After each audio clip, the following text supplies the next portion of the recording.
तो हेलो दोस्तों, एक बार फिर से स्वागत है आपका इस यूट्यूब चैनल पर। देखिए, आज की इस वीडियो में बीपीएससी टीआरई 3.0 के लिए द प्लेटफॉर्म बुक का यहाँ पर मॉडल प्रैक्टिस सेट देखने वाले हैं। इस मॉडल प्रैक्टिस सेट में 120 प्रश्न सामान्य अध्ययन के हैं और 30 प्रश्न भाषा के हैं। तो आज की इस वीडियो में सामान्य अध्ययन के ही 120 प्रश्नों को इस वीडियो में देखने वाले हैं। तो चलिए बिना देरी किए हुए इस वीडियो को शुरू करते हैं। यहाँ पर पहला प्रश्न पूछा गया है कि भारत गुट निरपेक्षता की नीति अपनाता है, जिसका तात्पर्य है। तो देखिए, गुट निरपेक्षता की नीति का मतलब होता है किसी भी गुट के प्रति ज्यादा ना लगाव और ना ही ज्यादा दुराव। तो इसलिए यहाँ पर इस क्वेश्चन का राइट आंसर हो जाएगा ऑप्शन नंबर सी, शक्ति गुटों के प्रति तटस्थता। ठीक है, ऑप्शन सी हो जाएगा इस क्वेश्चन का राइट आंसर। नेक्स्ट क्वेश्चन की बात किया जाए तो बोला है कि निजीकरण उस प्रक्रिया को कहते हैं जिसमें, देखिए निजीकरण का मतलब प्राइवेटाइजेशन, और इसका जो राइट आंसर हो जाएगा वह हो जाएगा आपका ऑप्शन नंबर सी, निजी क्षेत्र को विकास प्रक्रिया में अधिक महत्व दिया जाता है एवं उन्हें मजबूत बनाया जाता है। सार्वजनिक क्षेत्र की परिसंपत्तियों को बेचा जाता है एवं निजी क्षेत्र के हाथ में प्रबंध हस्तांतरण किया जाता है। तो ये हो जाएगा आपका राइट आंसर। नेक्स्ट क्वेश्चन की बात किया जाए तो बोला है कि इनाम भूमि किसे दिया जाता है। तो देखिए, इनाम भूमि जो है विद्वान और धार्मिक व्यक्तियों को पहले दिया जाता था। ऑप्शन ए हो जाएगा राइट आंसर। नेक्स्ट क्वेश्चन की बात किया जाए तो बोला है देवबंद के उस विद्वान का नाम बताइए जिन्होंने स्वतंत्रता आंदोलन में महत्वपूर्ण भूमिका निभाई। तो देखिए, उनका नाम था अबुल कलाम आजाद। ऑप्शन ए हो जाएगा राइट आंसर। नेक्स्ट क्वेश्चन की बात किया जाए तो बोला है कि जिस महाद्वीप से होकर काल्पनिक रेखाएं यानी कि कर्क रेखा, मकर रेखा और भूमध्य रेखा गुजरती है वह है। तो वह यहाँ पर हो जाएगा आपका अफ्रीका। अफ्रीका से जो है ये तीनों रेखाएं होकर गुजरती है। नेक्स्ट क्वेश्चन की बात किया जाए तो बोला है कि शीत ऋतु के दिन में हम मौसम किस प्रकार का होने पर ज़्यादा ठंडा महसूस करते हैं। तो देखिएगा, जब भी मौसम साफ होगा तो उस समय जो है ज़्यादा ठंडा महसूस होता है। ऑप्शन ए हो जाएगा राइट आंसर।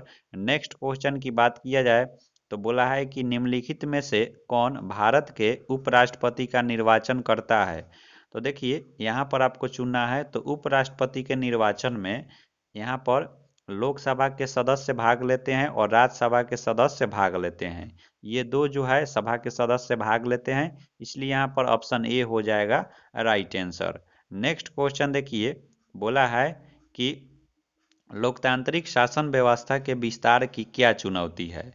तो देखिए, लोकतांत्रिक शासन व्यवस्था के विस्तार में क्या क्या चुनौती है ये आपको बताना है। तो पहला ऑप्शन है नगरीय एवं पंचायती राज की संस्थाओं को प्रजातांत्रिक बनाना, यह भी एक चुनौती है। प्रशासनिक इकाइयों की प्रजातांत्रिक बनाने की, यह भी एक चुनौती है। सभी स्तर पर सत्ता में जन भागीदारी के विस्तार की, यह भी एक चुनौती है। यानी कि तीनों जो है लोकतांत्रिक शासन व्यवस्था में एक चुनौती के रूप में है, इसलिए यहाँ पर ऑप्शन डी हो जाएगा राइट आंसर। नेक्स्ट क्वेश्चन देखिए, यहाँ पर नेक्स्ट क्वेश्चन पूछा गया है। नेक्स्ट क्वेश्चन है कि अकबर द्वारा बनाए गए उपासन भवन का क्या नाम था। तो देखिए, अकबर द्वारा जो बनाए गए उपासन भवन था उसका नाम था इबादत खान। इबादत खाना, ऑप्शन सी हो जाएगा राइट आंसर। नेक्स्ट क्वेश्चन पूछा गया है कि मोती पोताशय जहां अमेरिकी पैसिफिक पोत समूह ठहरा हुआ था उस पर जापानियों ने कब आक्रमण किया था। तो देखिए, उस पर जापानियों ने 1941 में आक्रमण किया था। 1941 हो जाएगा। नेक्स्ट क्वेश्चन की बात किया जाए तो बोला है कि मुगल सम्राटों का मीर बख्शी किस विभाग की अध्यक्षता करता था। तो देखिए, मुगल सम्राटों का जो मीर बख्शी था वह सैन्य विभाग की जो अध्यक्षता करता था, और ये चारों ऑप्शन में देखिएगा इनमें से कोई नहीं है, इसलिए यहाँ पर ऑप्शन ई हो जाएगा राइट आंसर। नेक्स्ट क्वेश्चन की बात की जाए तो बोला है कि 1930 में चटगांव के सरकारी शस्त्रागार पर हुए सशस्त्र आक्रमण का नेता कौन था। तो देखिए, उसमें जो चटगांव में जो शस्त्रागार पर हमला हुआ था उसमें जो नेता थे वह थे सूर्यसेन। ऑप्शन सी हो जाएगा राइट आंसर। नेक्स्ट क्वेश्चन देखिए, यहाँ पर बोला गया है। तो नेक्स्ट क्वेश्चन की बात की जाए तो यहाँ पर आपको मिलान करना है। तो फासिस्टवाद का जो थे वह यहाँ पर आपका हो जाएगा मुसोलिन हो जाएगा। और वहीं प्रजातंत्र की बात किया जाए तो इसके जो समर्थन में थे वह थे यहाँ पर आपका वुड्रो विल्सन हो जाएगा, ऑप्शन नंबर यहाँ पर बी का 4 हो जाएगा। उसके बाद देखिए नास्तिवाद में, तो नास्तिवाद की बात किया जाए तो ये एडोल्फ हिटलर था, और समाजवाद की बात किया जाए तो ये लेनिन था। तो यहाँ पर आपका ऑप्शन नंबर सी हो जाएगा राइट आंसर। नेक्स्ट क्वेश्चन की बात किया जाए तो बोला है कि चौथ क्या था। तो देखिए चौथ जो था वह पड़ोसी राज्यों पर शिवाजी द्वारा लगाया गया भूमि कर था। ऑप्शन सी हो जाएगा राइट आंसर। नेक्स्ट क्वेश्चन है कि जेंदा अवेस्ता निम्नलिखित में से किसकी पवित्र पुस्तक है। तो देखिए जेंदा अवेस्ता जो है ये आपका पारसियों का एक पवित्र पुस्तक है। नेक्स्ट क्वेश्चन है कि फ्रांस की क्रांति का स्वरूप क्या था। तो देखिए फ्रांस की जो क्रांति हुई थी उसका स्वरूप था बुर्जुआ क्रांति। ठीक है, ऑप्शन सी हो जाएगा राइट आंसर। नेक्स्ट क्वेश्चन देख लेते हैं। नेक्स्ट क्वेश्चन है कि धरती अम्बा किसे कहा जाता है, कहा जाता था। तो देखिए धरती अब्बा जो है ये कहा जाता है बिरसा मुंडा को। ऑप्शन सी हो जाएगा राइट आंसर। नेक्स्ट है कि बिहार में राष्ट्रीय आपदा अनुक्रिया बल एनडीआरएफ के लिए अस्थाई कैंप कहाँ स्थापित किया गया है। तो ये किया गया है आपका बिहटा में। ऑप्शन सी हो जाएगा राइट आंसर। नेक्स्ट क्वेश्चन है कि भारत में जनसंख्या की तीव्रता त्वरित वृद्धि का प्रमुख कारण क्या है। तो देखिए भारत में जनसंख्या की जो वृद्धि हो रही है उसका मुख्य कारण है बढ़ती जनसंख्या। बढ़ती जनसंख्या यहाँ पर हो जाएगा आपका उच्च जन्म दर और गिरता मृत्यु दर। ये हो जाएगा आपका ऑप्शन नंबर बी हो जाएगा। नेक्स्ट क्वेश्चन देखिए बोला है कि पाल घाट निम्नलिखित में से किस राज्यों को जोड़ता है। तो देखिए पाल घाट जो है ये केरल और तमिलनाडु को जोड़ता है। ऑप्शन सी हो जाएगा राइट आंसर। नेक्स्ट है कि चेन्नई को दक्षिण पश्चिमी मानसून से अन्य स्थानों की अपेक्षा कम वर्षा मिलती है क्योंकि। तो देखिए इस क्वेश्चन का जो राइट आंसर हो जाएगा वह हो जाएगा आपका option number C, monsoon Coromandel तट के समानांतर चलते हैं।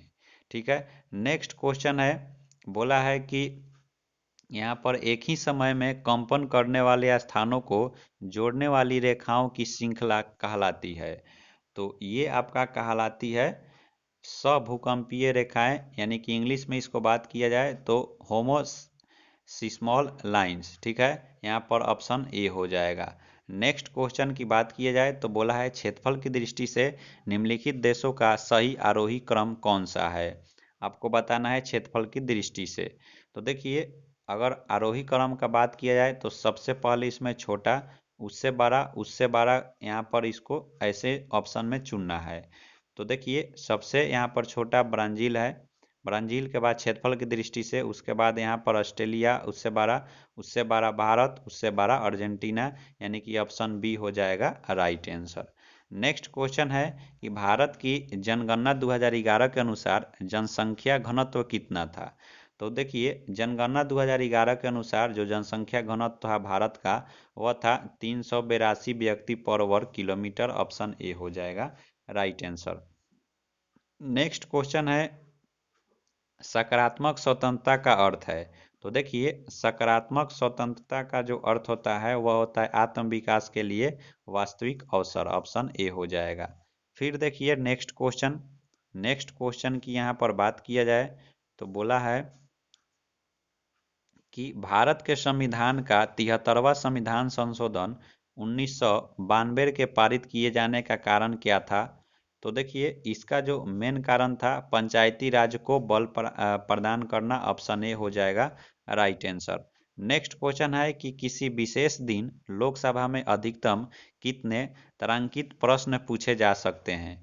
तो ये प्रश्न जो है आपके 20 हो सकते हैं। ऑप्शन बी हो जाएगा राइट आंसर। नेक्स्ट क्वेश्चन की बात किया जाए तो बोला है, तो नेक्स्ट यहाँ पर क्वेश्चन है कि भारतीय संविधान में राजनीति के निर्देशक सिद्धांत को किस मुख्य कारण से सम्मिलित किया गया। तो राज्य के नीति निर्देशक सिद्धांत को इसलिए सम्मिलित किया गया कि ताकि कल्याणकारी राज्य की स्थापना हो सके। ऑप्शन ए हो जाएगा राइट आंसर। नेक्स्ट क्वेश्चन की बात किया जाए तो बोला है कि निम्नलिखित में से किसका सिद्धांत है कि व्यक्ति चाहे बदल जाए पर नियम नहीं बदलना चाहिए। तो ये जो सिद्धांत है ये है आपका संवैधानिक सरकार का, ऑप्शन बी हो जाएगा राइट आंसर। नेक्स्ट क्वेश्चन पूछा है कि कौन सा देश संयुक्त राष्ट्र संघ की सुरक्षा परिषद के अस्थायी सदस्य हैं।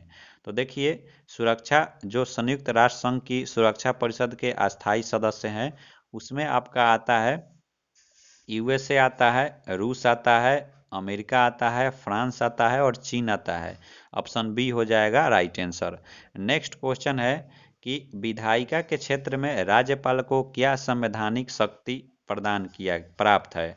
तो देखिए, विधायिका के क्षेत्र में बात किया जाए तो राज्यपाल को जो शक्ति प्रदान किया गया है वह किया गया है विधानमंडल की बैठक बुलाना और उसको संबोधन करना, ये सही है। विधान परिषद के 1/6 सदस्यों को मनोनीत करना, यह भी सही है। अध्यादेश जारी करना एवं विधानमंडल से पारित विधायक को स्वीकृति जो है प्रदान करना, यानी कि ऑप्शन डी हो जाएगा राइट आंसर।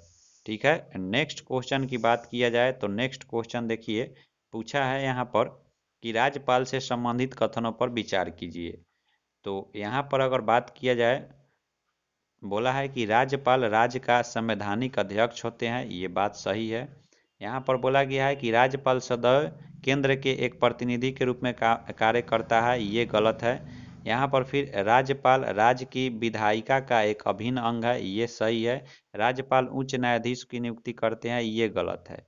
तो यहाँ पर 1 और 3 सही है, इसलिए यहाँ पर ऑप्शन ए हो जाएगा राइट आंसर। नेक्स्ट क्वेश्चन पूछा गया है कि बिहार में क्षेत्रीय ग्रामीण बैंक की संख्या है।